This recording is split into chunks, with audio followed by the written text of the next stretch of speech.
Today, we're going to talk about my entire Twilight Time Blu-ray collection. Twilight Time was just a really good boutique Blu-ray label that people talk about now, but at the time when I had found them and I was buying these movies, I didn't know anybody who else was buying them. I didn't know anybody else who even knew about them, so it felt like a cool hidden secret. But then, unfortunately, during COVID, they went out of business. So then I grabbed a bunch last minute at the going out of business sale.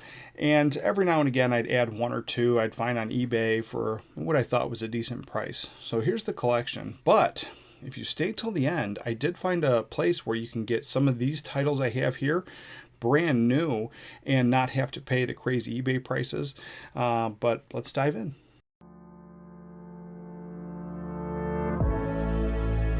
The very first movie I ever bought from Twilight Time was this one. It's how I found the company in the first place. It's a movie I love. At the time, I could not find this movie anywhere, and just Google search after Google search, I eventually came up with Twilight Time. And it was this one, How to Steal a Million. Audrey Hepburn, Peter O'Toole. I really do adore this film, and I love Audrey Hepburn. Anything she's in, I'm going to pick it up. I'm going to watch it. One day I'd like to own every single movie she was ever in, but this is one of my absolute favorites. Next one here is American Buffalo. This is a slow burn. You got Dustin Hoffman bronze. Just a throwback to like the old noir films and stuff. But this is also set in, basically the shop that they're sitting in front of. Almost the entire movie takes place inside that shop. So it's just one of those like old school sets.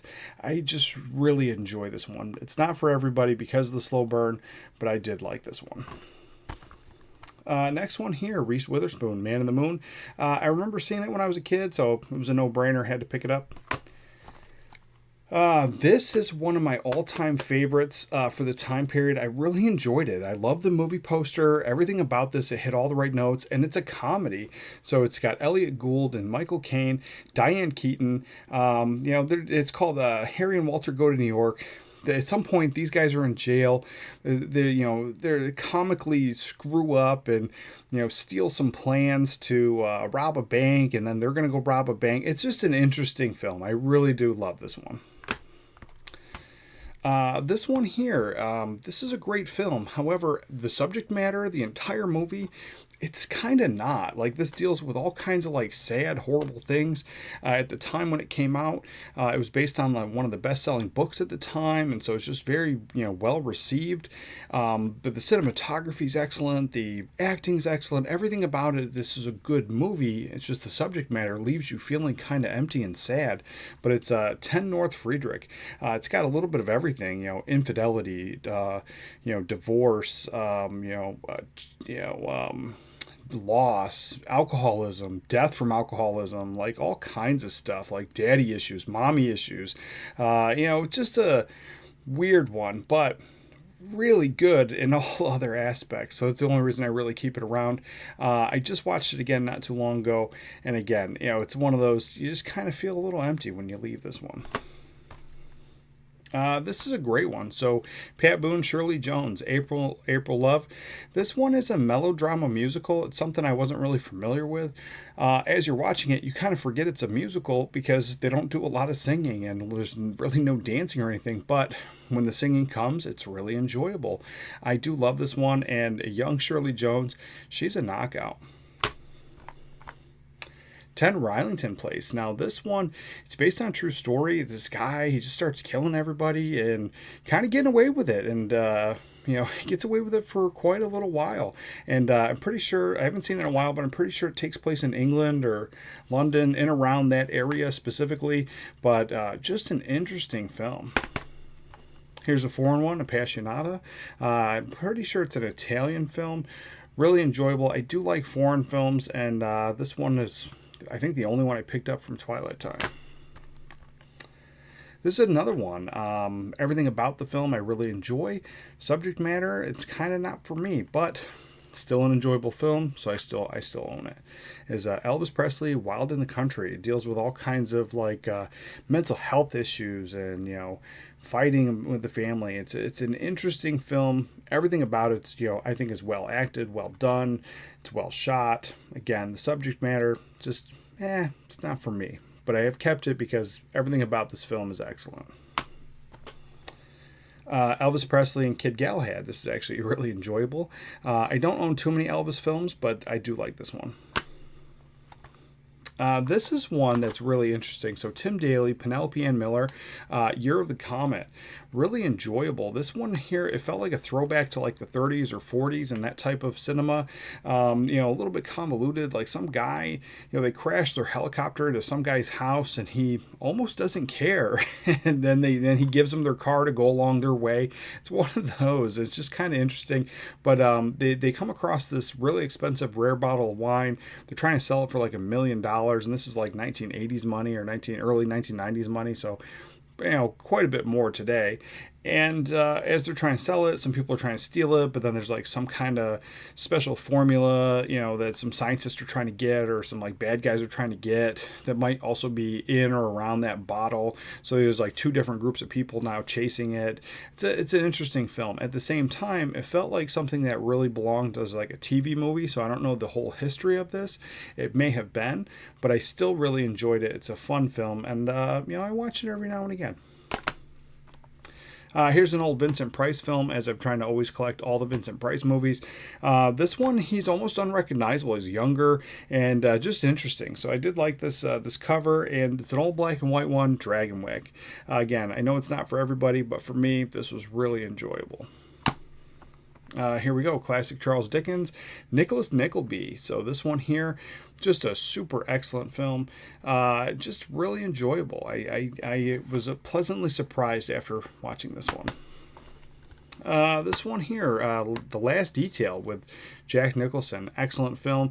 I've always stayed away from it because the poster is just, I don't know, something about it. I didn't realize it was actually Jack Nicholson at first. I just thought it was like, an adult film, just not for me. And I ended up picking this up. I watched it. I really enjoyed it. You have the Navy aspect of it. It does hit all the right notes for me.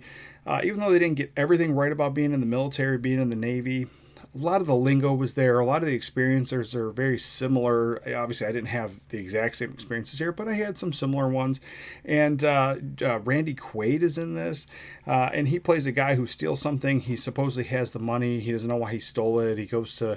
He gets screwed up. He ends up going away for a while, and they're taking him to jail. And so the few days that they have to get from point A to point B, to get him there, they give him a last hurrah.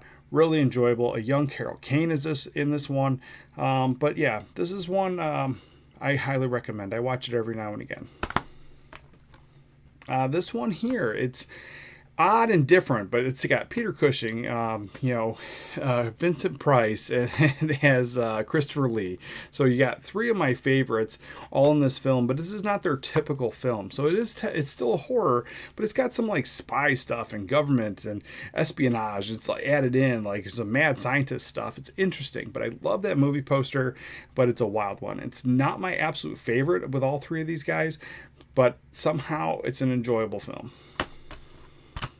This one here, I like both versions. Now, this is one when I talk to people, this is the version they always lean to, and I see why. I do enjoy it. I understand it, especially if it's the first thing you ever saw, but I like the original just as much. So it's The Blob. This is the remake, but I do enjoy the Steve McQueen one too. This film here was a blind buy, but just seeing the cover, it was a no-brainer. The Fortune, look at that. Jack Nicholson, Warren Beatty. This is a buddy duo film. It's wild, a little slapstick, not quite, but just it reminded me of like a cartoon, like the way they're going about stuff, like or like a movie from the 40s. It's just really, really interesting. But I do love this film. It's really enjoyable. This one here, The Blue Lagoon. This is one of the most expensive Blu-rays I think that I own. Right now it's out of print. You can't get it. And every time I notice this on eBay, it's in the $100 or more price range. I would never pay that. I'm glad to own this movie. I don't think I'll part with it anytime soon. But as, new movies get put out all the time, 4K remasters happen. I do suspect that this one will come down because I have another title in here that did as soon as the 4K came out. So, but right now I would hold off on trying to get this one because it is expensive. This one here, this is the one I was just talking about, Fright Night. So this one out of print, it didn't exist anywhere. Once the 4K came out, those eBay prices went from like $100 down to like 20 or less. Really enjoyable. I saw this when I was a kid. My mom rented it, and I've always really enjoyed it. And so picking it up on Twilight Time was a no-brainer for me. Really enjoy this film. Next one here, Jeff Bridges, Wild Bill. Excellent film. And we have Jack Lemmon, Walter Matthau, The Fortune Cookie. This is an enjoyable film. Walter Matthau is trying to convince Jack Lemmon to sue because he ends up getting hurt, and it's just really enjoyable. Jack Lemmon doesn't really want to sue, but an old black and white film with these two guys in it. For me, that's really enjoyable. But that was it. That was my Twilight Time movie collection, and like I promised, I'll tell you where you can get them. It's really simple. I don't know why no one even knew about this, but it says available exclusively at ScreenArchives.com and TwilightTime.themovie.com. So the Screen Archives website is still active. They sell all kinds of other things, but they have some of these titles, not all of them, but they have some of these titles brand new still, and I think they're in the $20 price range, and they have many other titles that I don't have yet. So if you're definitely interested in picking up some Twilight Times, that place is still active. They sell all kinds of stuff, and I'm going to be adding more to my collection fairly soon. But with that, let me know what you guys thought. Let me know if you had any of these titles or if you've even seen them, but we'll catch you guys next time.